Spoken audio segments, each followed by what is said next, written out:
If President Duterte was acquitted by the ICC tomorrow, who do you think should apologize first?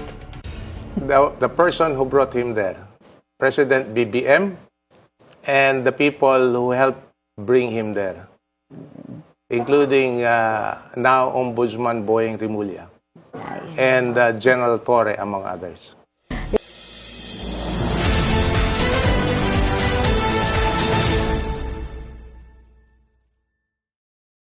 Po, magandang araw sa inyo mga kababayan. Tuloy-tuloy na po ito ang paglaya ni Tatay Digong at ang karma ng ICC ay hindi na po magkaamayaw ang ICC, magkapatong-patong na po. Ang balita po ngayon sa ICC, hirap na po sila makahanap ng panibagong prosecutors mga kababayan. Wala na pong nag-a-apply. Ito po ang mingaw, ang lungkot na po. Ito po ay post ng Reuters, sabi rito International Criminal Court faces challenging search for new prosecutor. Nako po, baka Jerbel Oestro, Dilima, doon na kayo mag-apply kayo roon. Mukhang nawawalan na sila ng prosecutors. Oh, Jelber, punta ka na doon. Dilima, punta na kayo roon. Nauubusan na ng prosecutors ang ICC. Wala nang gustong mag-apply dito mga kababayan. Ayan po, karma is coming na po sa ICC. At speaking of ICC mga kababayan, alam nyo bang may bagong tawag ang ICC ngayon mga kababayan? Alam nyo kung paano? At gusto nyo malaman na may bagong pangalan na ngayon yung ICC mga kababayan? Ang pangalan ngayon ng bagong pangalan ng ICC mga kababayan ay ito. Andali ha, papakita ko lang muna sa inyo. Na-share ko yata yun 20 years law, public service, 100 million, what is supposed to be. Shocking, seriously. After 21 years in law and public service, a 100 million withdrawal is supposed to be shocking, seriously. Tanong ng baluktot ang utak at katwiran. Oh, teka mga kababayan. Mukhang may kinalaman to sa ating pag-uusapan ngayon ha. Wait lang ha. Wait lang. Mayroon ako nakita. Ayan! Naubo ako dito mga kababayan, no? Ikinagalit ni Castro ang bagong meaning ng ICC. Ano daw itech? Impactang Claire Castro.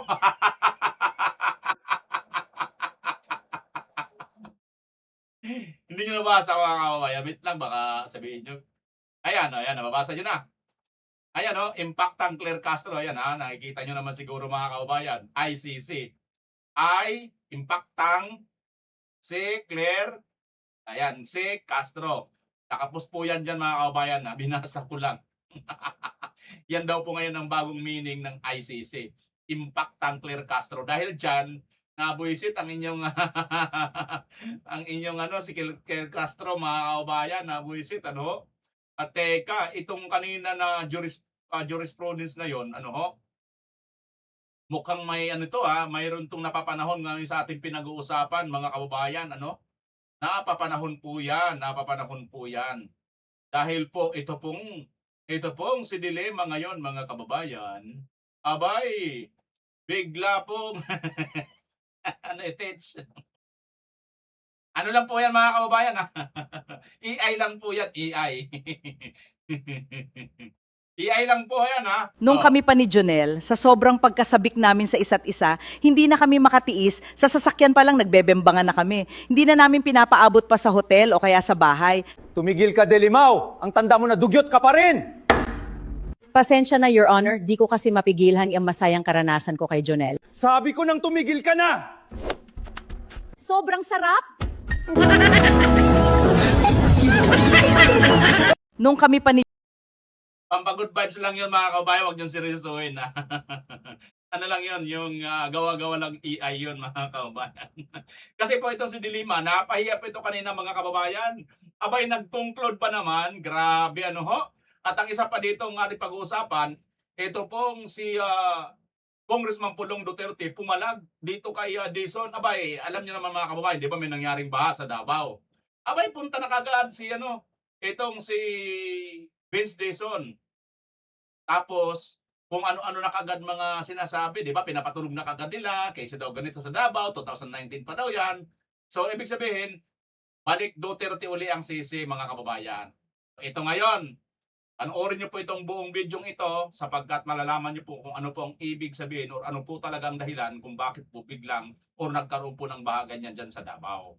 Okay? Yan po ngayon ang ating pag-uusapan at isa pa mga kababayan, ang magkapatid na Cayetano, naku po, talaga naman binabakbakan na po nitong mga bangag mga kababayan. Talagang hindi na nila tinitigilan, ano? Full force po sila kasama po ang mga pingtae. Oo, pingtae at saka bubunista, magkasama po sila mga kababayan. Ito na po. Okay, bago natin tunguhin mga detalye, magpasalamat po muna ako sa walang sawang nagla-like, nagsishare sa ating mga video. At sa mga bago pa lang, pakisubscribe naman po kabayan, wala pong bayad yan. Tatanawin kong malaking utang na loob ang iyong pag-subscribe. Punta na po natin ang mga detalye. Kanina po ito. Ito po yung video na yan mga kababayan. Yung video dyan, patungkol dyan sa kay Dilima na yan. Dito po yan. Kasi nga, nagko-conclude dyan si Dilima mga kababayan. Pangit oh. Panoorin natin. Sa kabuuan ng ebidensya, makitang hindi lang mga Ito po sa impeachment. Kabuuan na kaagad ang ebidensya kaagad mga kababayan ng kanyang sinasabi. Ano ho? sa kabuuan ng ebidensya, makitang hindi lang mga simpleng irregularidad ang nangyari. Objection, Your Honor. Malinaw Again, ito. objection, Your Honor. Honorable Ang De Lima, I would have to sistematikong stop paraan. you. This is out of I would line. have to stop you at this point. The continuing objection of the respondent is duly noted. I would have to stop you at this point. And I have to my stop due now. apologies, but kindly call your witness already. Thank you, Your Honors. I submit. Thank you very much. Sa kabuuan ng ebidensya, makitang hindi lang mga simpleng irregularidad ang nangyari. Objection, Your Honor. Malinaw Again, Diba mga kababayan? Ang banat agad ni Dilimaw dito sa kabuuan ng mga ebidensya. Naobjekan siya ngayon at sinaway siya ngayon ni Senator Chase Escudero, presiding judge, no? Kasi nga, ang banat niya kagad, conclusion na kagad. Hindi pa nga po naglalabas ng ebidensya yung defense, no? Or yung panig ni VP Sara. Para bagang gusto niyang patunugin mga kababayan, eh wala na, tapos na. Aminado na at talagang ito'y ginawa na ni VP Sara lahat ng kanilang mga bintang. Di ba nga napakaano nito mga kababayan, napakawalang hiya nito mga ganitong klaseng pag-uugali mga kababayan. Ano? Tingnan nyo ha, ulitin natin, baka na-miss nyo lang ha. sa kabuuan ng ebidensya, makitang hindi lang mga simpleng irregularidad ang nangyari. objection, Your Honor. Kita nyo? Sa kabuuan ng mga ebidensya, hindi lang mga simpleng irregularidad ang mga nangyari. Paano sa kabuuan? Eh wala pa nga yung panig ni Vice President Sara Duterte. Ikaw naman talaga Dilima, oh. Isa kang dating Justice Secretary, isa kang abogada, isa ka ring dating senador. Wala kang alam sa batas? Napakamangmang mo. Naku, sorry ha, pero nagpapakamangmang talaga sila mga kababayan. Ito nga yung ano dito, oh. Yung caption po nitong Daily Tribune, Presiding Officer Francis Chase Escudero stopped House Prosecutor Laila De Lima during her opening statement on the 10th day of Vice President Sara Duterte's impeachment trial, citing repeatedly objection raised by Defense Counsel Michael Puwa. Mabait pa nga itong pagkakalagay ng ano eh. Bakit nag-o-object? Kasi nga, hindi ka ba mag-object? Nag-conclude na ito eh. Para bagang ang dating dito, ay may judgment na sila, na hindi naman sila judge. Prosecutors lang sila eh. Taga-usig lang kayo, hindi kayo yung taga-hukom. Oh, pakinggan niyo ulit mga kababayan. Sa kabuuan ng ebidensya, makitang hindi lang mga simpleng irregularidad ang nangyari. Objection. O, kita nyo? Sa kabuuan ng mga ebidensya, hindi lang simpleng irregularidad ang nangyari. So, ibig sabihin, pinapatunog dito ni Dilima mga kababayan na napakalaki ng pagkakasala ni Vice President Inday Sara Duterte. Nakita na daw nila ito. Grabe. Ano ka? Ikaw na yung huwis, ikaw pang prosecutor? Anak ng titing talaga oh, mga kababayan. Diba? So, kaya siguro itong AI, biglang lumabas tong AI, mga kababayan. Kasi nga, ang kulit, di ba? Hindi pa naman dapat ganun eh. Hindi ka dapat nagko-conclude. Bakit ka nagko-conclude? Oh. Nagko-conclude na kagad dito, hindi pa naman dapat magko-conclude. Ayan, sinungalang saging ng AI nga lang. AI lang po yan ha, mga kababayan. AI ng ina niya. Tingnan nyo sinasabi niya mga kababayan, ha? Kabuuan na ba itong ebidensya na ito? Ito lang naman po yung ano kanina mga kababayan eh. Wala rin kwenta, katulad lang dito kay Matibag. Supot din yung mga pasabog. Tingnan nyo ha, inuna po nila yung Article 4 at ngayon naman po isunod nila yung Article 1. Bakit mga kababayan? Sa akin po pagtingin, yung Article 1 at Article 2, redundant na po ang Article 2 sa Article 1. Yung Article 4, redundant na rin niya yung Article 3. Kaya yung 3 and 4, iisa lang. Ang 1 and 2, iisa lang din yan mga kababayan. Check nyo, tingnan nyo yung article na yan. Di ba 3 article ng impeachment yan? Magkakamag-anak lang, magkakatsura lang yung dalawang yan. 4 na yan eh. So inuna na nila itong mga pinaka mabibigat na sa kanila. Kaya nga dito nag-conclude si Dilima, di ba mga kababayan? Di ba, conclusion na nga ito sinasabi niya sa kabuuan Sa kabuuan ng ebidensya, makitang hindi lang mga simpleng irregularidad ang nangyari. Objection, Your kita nyo? Sa kabuuan ng mga ebidensya, hindi po tayo may sabi, si Dilima mismo, mga kababayan, isang prosecutor. Ha? Sa kabuuan daw ng ebidensya, ibig sabihin mga kababayan, ito na yung kanilang mga malalakas na mga complaint kay BP Inday Sara. Pero, supot na supot. Walang kakwenta, utot lang na utot itong kanilang pasabog. Mabaho pa yung utot ng kumain ng 10 sakong kamuti. Di ba? O, mas malakas pamputok ng kilikili ni... Sino ba? Yung maitim na naka... Ganun, no? Maki corn beef. Wag matakot. Ayun yung sinita. Hoy, te! Maitim yung damo. Tinakpan. Wag matakot. Ayun na, corn beef. Iyak na naman sila mga kababayan. Diba? Ayan, kabuuan na daw yan. Ito, tingnan natin kung anong klaseng kabuuan itong ebidensya na sinasabi dito ni Dilima, mga kababayan. Kabuuan na ba yung ebidensya na pinakita niya dito? Tingnan na natin mga kababayan kung gaano ito kabuuan na talaga at malakas talaga itong ebidensya nilang pinakita. Ito po yon. Yes, Your Honor. Suspicious, tama po ba, kaduda-duda? Yes, Your Honor. Sang-ayon sa AMLAC, yung kaduda-duda dapat i-report, pero yung kakaiba, hindi kailangan i-report. Yes, Your Honor. Tama po. Sabi niyo po kasi kanina, yung unusual hindi kailangan i-report, pero yung suspicious, kailangan i-report. Sang-ayon sa batas. Hindi ko po sinasabing suspicious to. Sinasabi ko lang, yun yung sinasabi ng batas. Yes, sir. Ang suspicious transaction po ay kailangan nating i-report sa STR sa AMLC. And yung unusual, kung unusual lang naman siya, but wala naman pong suspicious dun sa transaction, hindi po siya kailangang i-report. Isa na lang po katanungan, curious lang po ako. Sabi niyo po, para pangalagaan ang kaligtasan ng inyong empleyado, hindi pwedeng ihatid ng sino mang empleyado ng bangko yung pinagbigyan ng pera, gaano man kalito, gaano kalaki, dahil kapag hawak niya na yon, kanya na yon. Tama po ba? Opo. Ibig sabihin po ba nun, pag na-withdraw na yung pera at hawak doon ng depositor yung pera, pag may nang hold up ng bangko, matapos niyang mahawakan yung pera, siya na ho yung mawawalan, di na kayo. Ganun po ba yan? Hindi. Sa praktikalang usapan. Gayun din, paglabas niya ng bangko nyo, na hold up siya doon, hawak niya na eh. Wala na kayong pakialam, di ba? Kaya kayo may polisiya yung gano'n na bawal magatid. Dahil nga, pag hawak na niya, kanya na yon. Opo. Kanya na yon, pananagutan niya na yon, wala na kayong pakialam. Ano man ang mangyari doon? Yes, Your Honor. Mawala man yon, nakawin man yon, hold upin man yon, labas na kayo doon. Yes, Your Honor. That would be all, Ms. Campuzano. Yes, Your Honor. Ayan mga kababayan ha. Basahin po muna natin ang caption bago tayo komentaryo. Kung unusual pero hindi suspicious, hindi kailangan i-report.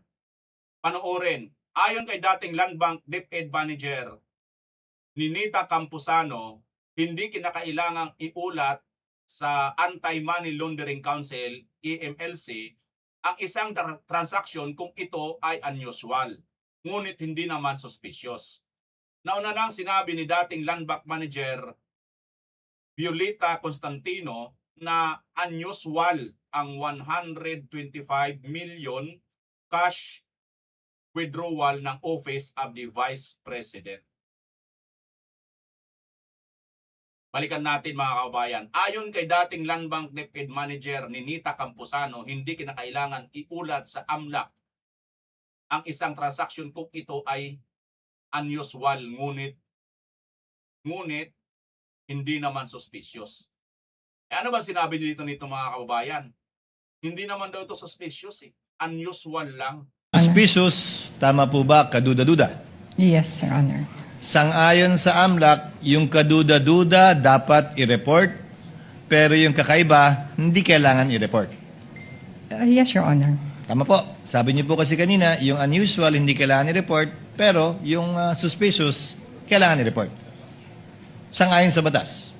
Hindi ko po sinasabing suspicious to. Sinasabi ko lang, yun yung sinasabi ng batas. Yes, sir. Ang suspicious transaction po ay kailangan nating i-report sa STR sa AMLC. And yung unusual, kung unusual lang naman siya, but wala naman pong suspicious dun sa transaction, hindi po siya kailangang i-report. Ayan mga kababayan. Nauna nang sinabi ni dating Land Bank Manager Violeta Constantino na unusual ang 125 million cash withdrawal ng Office of the Vice President. So bakit kailangan ito i-report sa AMLAC? Hindi naman pala ito suspicious. At bakit magko-conclude itong si Dilimaw mga kababayan? Nasasabihin niya, kabuuan na. Sa kabuuan ng ebidensya, makitang hindi lang mga simpleng irregularidad ang nangyari. Objection, Your Ayan no mga kababayan, sa kabuuan na raw ng mga ebidensya. Anong kabuuan mo dito? Sa kabuuan ng ebidensya, makita Oh, ang kabuuan na sinasabi niya, unusual. Hindi naman suspicious. Kita niyo mga kababayan kung gaano kasupot itong kanilang mga bintang kaso kay laban kay BP Sara. Hindi po suspicious, unusual. Para bang ganito? Ikaw may bangko ka ngayon. Halimbawa, may bangko ka ngayon na naglalaman ng 100,000.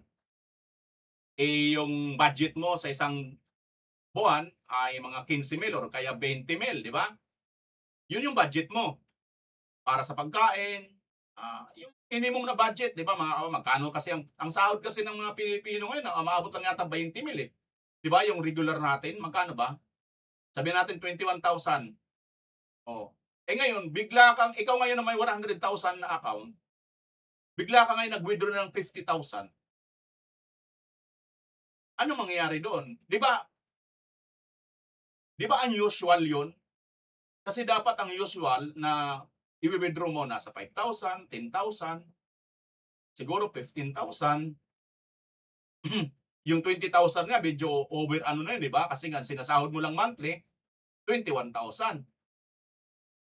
Pero nagwi-withdraw ka ngayon ng 20,000, unusual yun. Pero ang tanong, suspected ba yun? May kaduda-duda ba? Wala. Pera mo yun eh. Di ba? Wala namang masama doon. Parang ganun lang din to. Unusual lang. Walang kaduda-duda. Ibig sabihin, wala pong nakaw. Wala pong ginawang mali dyan. Tama hindi? Hindi lang ito yung normal na pagkuha ng pera. Abay, hindi pa nga kayo nagtataka. Yung abnormal na hindi nyo talaga gustong imbestigahan sa sobrang abnormal, yung delivery ng mali-malitang pera, yun yung ayaw nyong imbestigahan. Diba? So dito maliwanag mga kababayan, kaya nga dapat nakatutok din tayo eh. No? Bagamat kailangan natin tutukan lagi ang flood control, tumutok po tayo dito sa impeachment kasi nga, unti-unti po nila rito dinadivert ang issue at unti-unti po nilang lahat po ng mga kakampi ng mga Duterte ay kanila pong pinagtutulungan gustong ipakulong. Nauna na si Jinggoy at saka si Marcolita. sa kabuuan ng ebidensya, makitang hindi lang mga simple Pero dito sa impeachment, pasimple na sila ngayon mga kababayan na ini-impeach na talaga nila, kinokondisyon na nila yung tao. Mabuti na lang, mayroon pong mga katulad sa atin na mga social media vloggers na i-enhance po itong mga ganitong balita na hindi po ito dapat makalusot sa atin. Ano ho? Ito lang po pala yun eh. Unusual lang, hindi po suspected. Yes, Your Honor. Suspicious, tama po ba, kaduda-duda? Yes, Your Honor. Sang-ayon sa AMLAC, yung kaduda-duda dapat i-report, pero yung kakaiba, hindi kailangan i-report. Yes, Your Honor. Tama po. Sabi niyo po kasi kanina, yung unusual hindi kailangan i-report, pero yung suspicious, kailangan i-report. Sang-ayon sa batas. Hindi ko po sinasabing suspicious to. Sinasabi ko lang, yun yung sinasabi ng batas. Yes, sir. Ang suspicious transaction po ay kailangan Ayan na mga kababayan. So, maliwanag itong testigo kanina ay hindi niya po sinabing suspicious ito. Unusual lang daw po. So, kung unusual lang, paano nag-come up si Dilema into conclusion sa kabuuan daw ng mga ebidensya? Di ba? Na hindi pa nga naglalatag ng ebidensya yung defense. Di ba napaka-unfair niyan mga kababayan? Ngayon kung hindi po natin ito babantayan, abay magpapatuloy po sila sa ganitong panggagago sa taong bayan. Gamit-gamit po nila yung hindi mga bayaran ng mga mainstream media. Di ba? Basta tayo ng konti dito sa mga comments. Sabi dito ng mga comment section, Michael Vlogs, bayaran pa more. Jocelyn Ino, may coaching time. May coaching time din pala, sabi ni Jocelyn Ino. Sabi naman ni Ga Ingkong, the eye bag is severe. It's like not sleeping. Napo po, patay ka diha. Halatang hindi alam ang isasagot, sabi naman ni Vinny Villapando. Pag ikaw mga kababayan, mapupunta ka dito sa impeachment hearing, kukunin ka na witness dito labang kay BP Sara, medyo kakabahan ka talaga eh. Baka hindi ka rin makapagkatulog eh. Tingnan niyo yung mga pumupunta diyan. May memes dito, di ba mga kababayan? Lahat po ng mga anti-Duterte at ginamit nila diyan sa hearing sa Tuwadcom, sa mini trial nila diyan sa Congress noon, ay yung pag-iyak isang pattern eh. Di ba? Nakuha pa nga natin yung isa dito, yung babae. Di ba gumaganon yung babae? Sino may babae na yon? Oh, kalimutan ko na yon, yung term yung ginamit eh. Same na same sila ni Madriaga. Si Madriaga naman sa salamin, nagpupunas dito sa salamin, no? Miluha, tumatagos sa salamin. Nagago. Yung isang mayor din, di ba, dati? Ganon sila, nag-iiyakan ng ganon, mga kababayan. Same na same pattern. Isa siguro director nila, no? Ay, nako. Booking na itong mga kababayan. Tumatanggap sila ng matitindi, malulupit na kahihiyan. Nanggaling din sa kanilang mga sariling aksyon. Yan po yan, mga kababayan. Nako, ito na, punta na natin ngayon. Ito nga pong pagpunta di Dizon doon sa Davao, dahil daw po sa baha, alam nyo naman, ay pagkakataon na natin ito ngayon. Dahil yung Ilocos Norte, lagi na lang binabaha, lagi na lang tayo napapahiya doon eh. Eh, ang Davao, minsan lang ito bahayin, punta na kagad natin. Ang bilis alas 4 ni Vince Dizon, nagpunta kagad doon, Nakahanap ka agad ng may isasabi, talagang mapupunto sa mga Duterte. Ito ka ngayon. Ito mga kababayan, may post po si Congressman Pulong Duterte. Basahin natin ang caption. One Mindanao. 5 hours ago lang po ito. Statement of Representative Pulong Duterte. Tama ka, Vince Dizon. Nakakagalit talaga. Nakakagalit na ang mga taga-Tulumo had to endure another devastating flood 7 years after 2019. Nakakagalit na despite the existence of a JICA, Davao Flood Control Master Plan submitted to the national government as early as 2023, it remained unacted upon. At mas nakakagalit na ikaw mismo ang umamin na ngayon mo lang nalaman ang tungkol dito at funding will only be proposed under the 2027 GAA. So ang tanong, asa man di ay ang plano sa tulo? Asa man di ay ang plano sa tulo ka tuig? Nakatulog? Ibig sabihin, tinatanong niya, nasaan ang plano ng 3 taon nakalipas, Nakatulog? Gipatulog o pinatulog lang?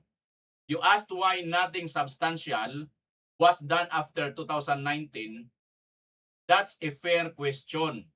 But the answer is not outside the DPWH. Na mismo sa inyong opisina. Nasa loob daw yung answer sa tanong kung bakit 2019 pa wala daw nagawa. Nandyan daw pala, wala sa labas ng DPWH. Kung nasa loob ng DPWH, ang sagot, naadihang libro sa DPWH. Nasa DPWH ang libro, nasa loob. Ayaw ibutang sa kilid o patulga. Huwag mong ilagay sa gilid lang at patulugin. The records will tell you everything, who prepared the projects, who approved them, who filed to fund them, and who allowed the completed master plan to gather dust while the Bawiños continued living in danger. Kung tinuod nga nakakagalit, kung totoo daw na nakakagalit, then don't stop at expressing anger. Open the books. Name names. File cases. Ay, kita mo naman yan mga kababayan. Manang-mana ito si Vince Dizon talaga sa kanyang amo, ano ho? Tuloy na natin. Kay dili pwede nga kada na ay baha, dahil hindi po pwede na pag tuwing mayroong baha, ang response ay kay press conference o pangutana. Hindi po pwede na pag laging may baha, ang sagot or yung galaw ninyo, action ay laging tanong at press con. Ang kinahanglan sa mga tao kay tubag o aksyon. Ang kailangan ng taong bayan ay sagot at aksyon. Og di pod nato himuong sayon ang problema. Hindi rin po pwede nating gawing madali ang problema. Flood control is not just about dredging. It requires funding, river improvements, dikes, drainage systems, watersheds, management and implementation of a long-term master plan. The blueprint already existed. What was missing was politically urgency. Mao nang lisod sabton nga karon pata maingon og mag-budget pata sa 2027. Kaya ang hirap sabihin na ngayon pa tayo magsalita na ang budget ay ngayon sa 2027 pa kukunin.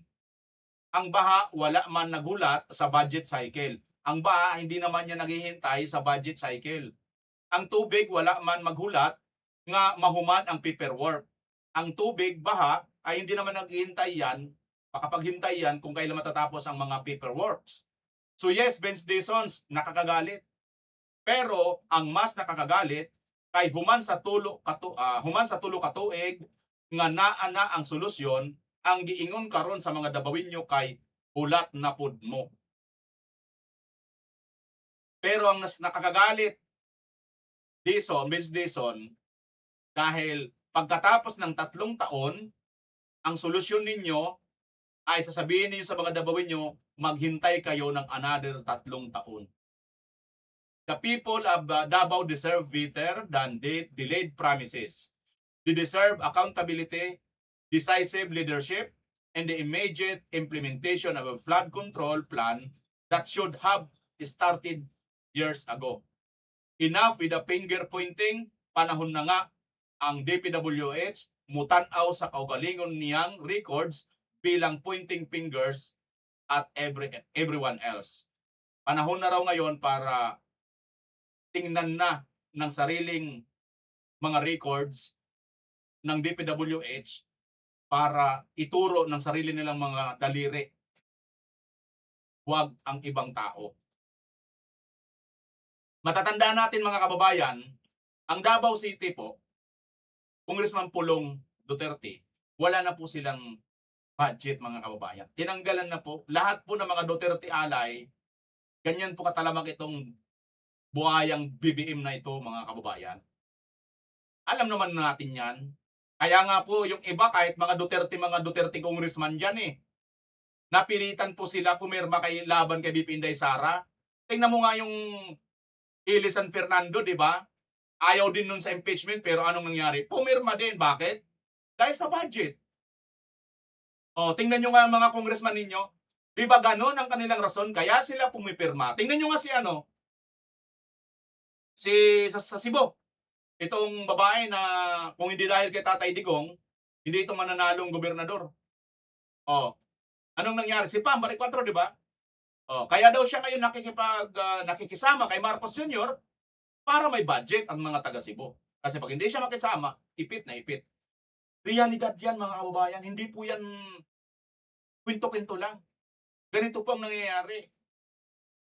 Vince Dizon, mas nakagagalit pala. Tingnan mo pala ang record sa DPWH, nandyan. Huwag kang magbida-bida na nagmamagaling ka. Akala mo kung sinong naka-score ka na dito sa nangyari sa Davao City. Ha? Ay nako talaga itong Vince Dizon. Buksan mo, Vince Dizon, yung libro. Ito, buhay na mga kababayan. Puntahan natin. Eto na. Napapabalita sa Senator Alan. Panoorin nga natin tungkol sa baha. Tungkol ito kay Senator Alan, mga kababayan. Wait lang ha. Bago kay Senator Alan, ito muna. Kay Senator Pia naman, grabe. Ilan na nga lang po yung mga abogado dyan. Kasi meron po dyan mga abogado sa Senado. Gusto pa nilang ipatanggal itong mga matitinong abogado sa Senado. Itong magkapatid. Tingnan nyo. Ethics complaints versus Senator Pia Cayetano. Naghain ng isang grupo ng ethics complaint laban kay Pia Cayetano sa Senate Ethics Committee ngayong Miyerkules, Hulyo 29. Kaugnay ito ng umano'y pag-post ni Cayetano ng isang splice video tungkol kay House Prosecutor Shell Jokno ng impeachment trial ni Vice President Sara Duterte. Grabe! Ang kulit nitong si Tindig Pilipinas yata ito, mga kababayan eh. Ang problema, sino yung chairman? Abay, putik si Tutasen. Delivery ni Malita Boys. Diba? Ano yata nito yung Tindig Pilipinas eh, no? Grabe talaga, no? Itong kay di ba din pwede rin pailan din ng ethics complaint yan si si Saba, nagko-conclude na siya, wala pa nga eh. Di ba? Kabuuan na, nagko-conclude na siya, mga kababayan, may desisyon na siya eh. Di ba? Pwede rin yan. Ay, yung ginawa nila, na pagpalabas nila ng video ni BP Inday Sara na kakapiraso lang, ilang minuto lang. Di ba? Pag splice video din yon? Wag kami. Hindi kami mga tanga, gago. Nagago niyo yung taong bayan. Sino yung file nito? Alam ko yung Tindig Pilipinas, yung apo ni Ninoy eh. Diba tama ba? Sino bang nag-file nito? May nabasang isa eh. Sino bang nag-file nito? Wala rito yata sa ano eh, no? Wala rito eh. Sino bang nag-file?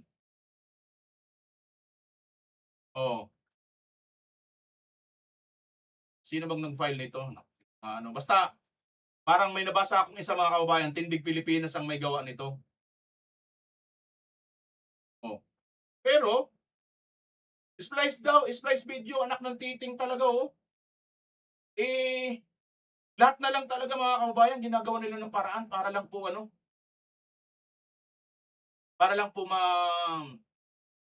maano si BP Inday Sara at saka itong kanyang mga ka-member, no? Witness testimonies in OBP's unusual bank record mirrors statement of Duterte's alleged bagman. Ayan unusual lang naman pala eh. A witness testimony on the unusual withdrawals of 125 million confidential funds by the Office of the Vice President of OBP that were stashed in 3 to 4 bags bore a striking coincidence to previous statements of Vice President Sara Duterte's alleged bagman. Anong coincidence? Walang coincidence dyan. Ginawa nyo na po yan ng drama-drama noon. Pero kahit pa sabihin nyo, sige, pagpalagay na lang natin, unusual naman yan eh. Hindi naman po suspected eh. Hindi po suspicious. Anak ng teteng Hindi po yan suspicious. So wala pong masama. Unusual lang kasi nga biglaan, napakalaki. Pero ngayon kung patunugin nila, akala mo naman, di ba, mga kababayan? Wala na tuloy kay Cayetano, kay Pia. So si Pia po yun, mga kababayan. Ito po si Senator Cayetano naman. Sen. Yan. Pangalawang kamay ko kay Sen. Hello there. Hello po. Dolphin. Hey baby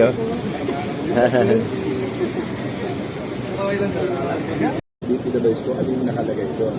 Ano yung nomenclature? Sabi nila, technical daw yung sa DPWS ko, ano yung nakalagay doon. Pero ano yung project natin? So yan na ba yung sa inyong ano, yung gusto nilang imbestigahan? Yeah, yung project lecture. But ano ba test din ng flood control? Napipigilan yung ba? Yes po. Di ba? Oo.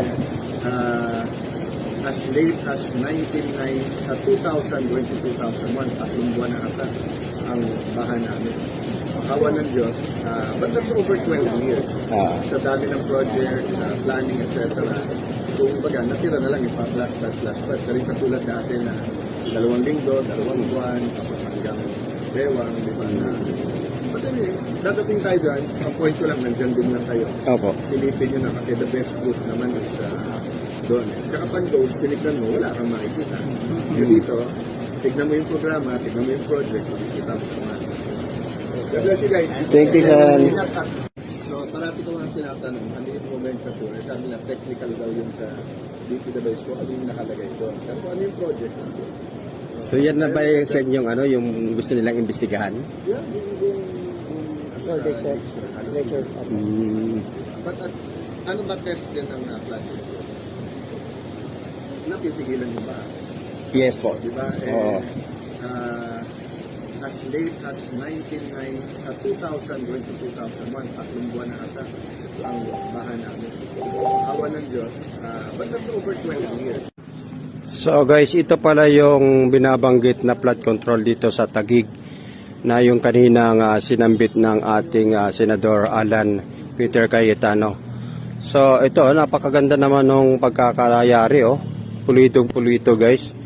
So ito yung sinasabi ng na di umano ay gustong imbestigahan.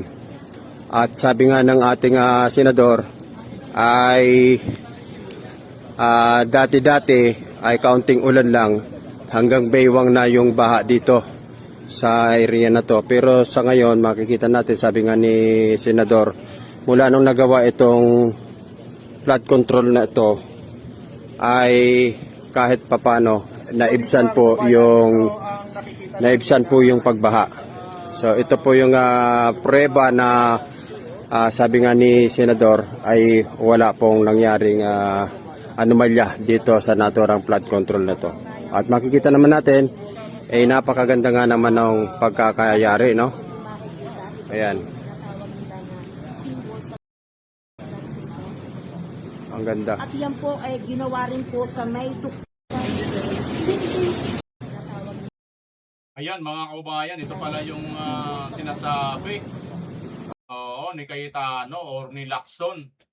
Paano yan? Ang ganda-ganda ng pagkakagawa nito eh. Grabe talaga naman mga kababayan. So, yan lang po ang problema dito kay Lacson kasi nga, Lacson kasi mahilig lang ito magpasabog eh.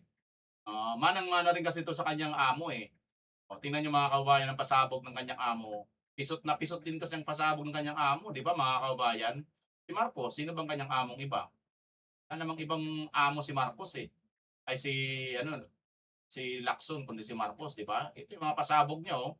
Mahigit 5,500 flood control project ang natapos na at marami pang iba ang kasalukuyang ginagawa sa buong bansa. Kamakailan lamang, nag-inspeksyon ako sa naging epekto ng habagat ng bagyong Krising, Dante at Emong.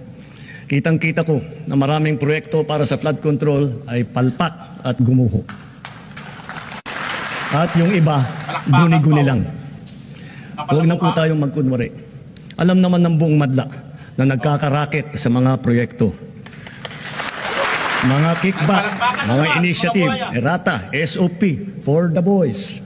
Kaya sa mga nakikipagsabwatan upang kunin ang pondo ng bayan at nakawin ang kinabukasan ng ating mga mamamayan, mahiya naman kayo sa inyong kapwa Pilipino. Lahat ng kailangan gawin ay ginawa natin upang matuntun ang punot dulo. Mayroon ng mga unang nakasuhan at nakulong, mga kontratista, matataas na opisyal, pati na mga mambabatas. At dumating na tayo sa punto na ayon sa ombudsman ay malapit na ang paghain ng patong-patong na kaso labang sa dating speaker. Masakit man sa akin ito, ngunit kailangan nating gawin ang tama. tingnan natin kung kakayanin mong gawin ng tama. Tingnan natin mga kababayan kung talagang magkakatotoo ba yung sinasabi niya na yan. Baka another budol, sa bagay. Ano pa nga ba? Budol naman talaga yan mga kababayan. Ano bang aasahan natin dyan? Tingnan natin yung kanyang isang pambubudol kanina na ano na natin to eh. Pero dito pala yung nagmula kay Senator Marcolita mga kababayan. Yung panukalang batas dyan. Kasi po yung dalawa pong bahagi yung system laws, isang non-technical at saka yung technical. Sa technical, pwede na natin silang pagbigyan. Talagang kasama po kasi sa sa negosyo. Although sa akin po, ipapalagay ko yung ipapalagay kong business risk yun Pero pwede ko nang pagbigyan Pero yung non-technical, yun maliwanag po na dapat ay hindi ipinapasa sa consumers So, doon sa aking panukalang batas, kaugnay po yun doon sa sinabi ng Korte Suprema. Huwag mong ipapasa sa consumer ang mga gastusin na hindi ng isang distribution utility na hindi naman nakapagbigay ng benepisyo sa kanya. Maliwanag na maliwanag. Yung non-technical po Katulad po halimbawa, nasira yung metro. Non-technical po yun. Nagkaroon ng inefficiency sa panig ng staff, ng accountant nila, iba yung yun po yung non-technical Yung filthy rates. Ninakaw po ng maraming mga magnanakaw ng kuryente. Bakit po natin ipapapasan? Yun po yung gusto kong tingnan natin. It is an angle that should also be investigated. Wala kang kontra doon, Atty. San Juan. Although sa akin po, ipapalagay ko yung Naiimbestigahan pa yan. Oo. There's risk yun Pero pwede ko nang pagbigyan Pero yung non-technical. And then, yung gusto mong mangyari ngayon. Staff ng accountant nila. Yan mga kababayan Marcolita naghain ng panukala para mapababa ang system loss charges noong pang-Mayo. Kita mo? Alam ko na mga kababayan, mayroon na akong naalala. Si Marcos kasi ngayon wala nang manakaw. Kaya alam mong hininanakaw na lang niya, achievement na lang. Kita niyo yun sa Bukana Bridge, di ba? Sa Bukana Bridge, ganun na nangyari. Wala naman siyang ambag dun Di ba? BP Sara pa yun. Panahon pa ng mayor pa si BP Sara. Presidente pa si Tatay Digong. Yung pa yun, panahon pa nila yun at funded ng China yun. Kasi wala nang manakaw ngayon kaya dito na tayo sa mga accomplishment na lang. Teka, si Marcolita mayroong dito Maganda ito Gustong-gusto to ng taong bayan mga kababayan. Pero yung out of the blue, bigla na lang siya magsasabi tungkol sa system loss. Minsan din naman natin naririnig sa kanya yan, di ba mga kababayan? Anong nangyari? Ay, nakakahiya ka Marcos. Wala ka ng accomplishment.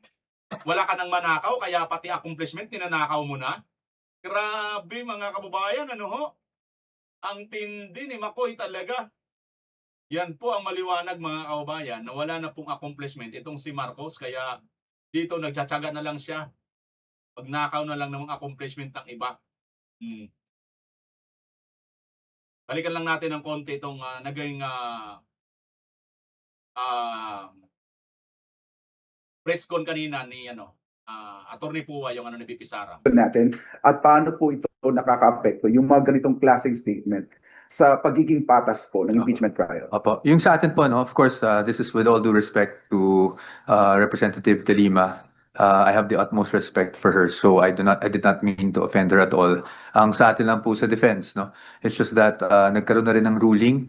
Nagkaroon na kasi ng isang pagkakataon na nagkaroon ng state opening statement ang prosecution, and in a way nagkakaroon po kasi ng tinatawag nating conclusions of law. Kumbaga nailalahad na doon yung mga paratang nila at nabibigyan na ng konklusyon na may maling nagawang ating Vice Presidente at sa pananaw ng defense dapat yon ay kumbaga sa kanila pinapatunayan nila through their witnesses and not through statements. Kaya po we really recorded our objection to such statements at nagpapasalamat naman po tayo sa patience rin ni Representative De Lima at nagpapasalamat din tayo sa ating presiding officer. Nakita naman niya yung point natin.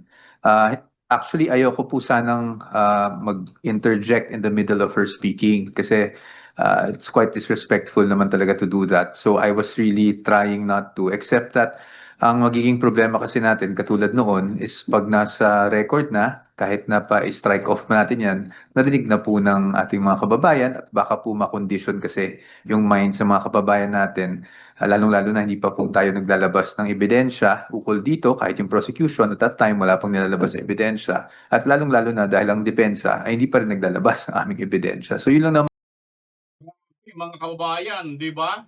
Di ba kung gaano talaga kadamak itong si, hindi pa pala naglalabas ng mga ebidensya yung prosecution, pati itong, lalo na itong defense, Naglabas na siya, mayroon na siyang conclusion kaagad. Di ba nakakahiya? Abogada ka, congresswoman ka, dati kang Secretary of Justice, dati kang naging senador, hindi mo alam itong mga ito?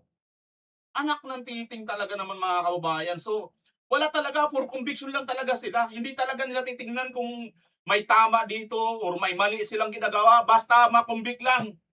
Makonvict lang itong si BP Sara. Wala silang pakialam dyan. Ay nako. Kaya kahit kailan hindi talaga kayo mamahalin ng taong bayan eh. Ang magmamahal lang sa inyo, yung mga, yung mga tao lang na kain so kakain tae. Pero katulad nito ni nanay, panoorin ninyo mga kababayan to si nanay. Hindi kayo mamamahalin ng katulad ni nanay. Ngayon, si Bongo, si Marcoleta, si Bato, at saka si Tolentino, landslide yan sa Quezon. Kaya ginanyan ka dahil nanguna sa Quezon, nilampaso ang kandidato niya. Pati yung Malasakit Center ni Bongo, tinanggal niyan. Kaya sabi ay sumusuporta kay Sara dahil anak siya ni Tatay Digong, mabuting tao. Diba? Kaya yaan, nakita ko sa TV, ang isa pang kinakaso, siya dahil violente, sinampal ni at sinuntok ni Sara yung pulis. Ang totoo nun, kaya sinuntok niya yung pulis, dinidemolish yung bahay, doon yung sheriff, yung mga bahay ng squatter sa Davao. Sabi ni Sara, huwag mong i-demolish, wala pang paglilipatan, hintayin mo ang go signal ko. Pero anong ginawa niya? Bumalik at pinatuloy yung hindi nakinig sa mayor na si Sara noon at that time. Di kaya sinapak ni Sara, sa madaling salita, may rason kung ba't sinapak. Eh bakit ngayon big issue, big deal? Lahat na lang ginagawa nilang idiin si Sara.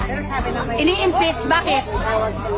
Ayaw nilang tatakbo si Sara dahil landslide niyan sa 2028. O, di ba? Natatakot sila. Walang ganyanan, di ba? Kung talagang tayo'y matatapang at may ibubuga at hindi kayo magnanakaw, lalaban kayo ng parehas, hindi ba? Tama, nanay. Kung talagang matatapang kayo at may ibubuga at mahal kayo ng taong bayan, lalaban kayo ng parehas. Kita nyo, mga ordinaryong tao, alam na alam po ang nangyari doon. Ipinagmamalasakit lang po ni BP Inday Sara yung mga squatter na mamawalan ng bahay. At hindi naman po talaga ayaw ni BP Sara na isquatin. Kundi, mayroon pa siyang huling pakiusap. Ilang oras lang po yun mga kababayan. Hindi ko alam kung doon ngayon sa panahon nung, yung nagkakwentuhan kami nila Tatay Digong. Tingnan niyo yung mga kababayan na sa taas na yan. Yan, yung ilang gabi kami nakakwentuhan, pinalad kaming makakwentuhan si Tatay Digong, no? Mga kababayan, naikwento ni Tatay Digong, yung pangyayari na yung pagkasapak, mga 2 oras lang ate, nakikiusap lang si BP Inday, antayin niya muna yung desisyon. Para may antay pa yatang desisyon, no? Nakikiusap siya dun sa sheriff. Pero itong sheriff, mga kababayan, wala na pong pakialam dun sa mayor. Talagang siguro, masyadong sa kanyang trabaho, dedicated. Bigyan na lang po natin ng benefit of the doubt. Baka siguro ganun talaga. Alam niyang tama naman siya. Pinagpatuloy. Syempre, nabastosan si BP Inday. Hindi man lang pinakinggan, siya yung mayor dyan noon. Kahit man lang 2 oras. Pagkakalam ko, 2 oras lang yun mga kababayan. So kung ikaw man, ang isang mayor, gagawin mo ba ang ginawa ni BP Inday na ipagmalasakit ang kanyang mga constituent? Mga kababayan, kung ano nyo masasabi sa video ito, paki-comment nyo po dyan sa baba at pag-uusapan po natin, pupusukan po natin. Muli, ito si BMR Channel, pansamantalang pagpapaalam. Magkita tayo muli. Maraming salamat. Bye-bye!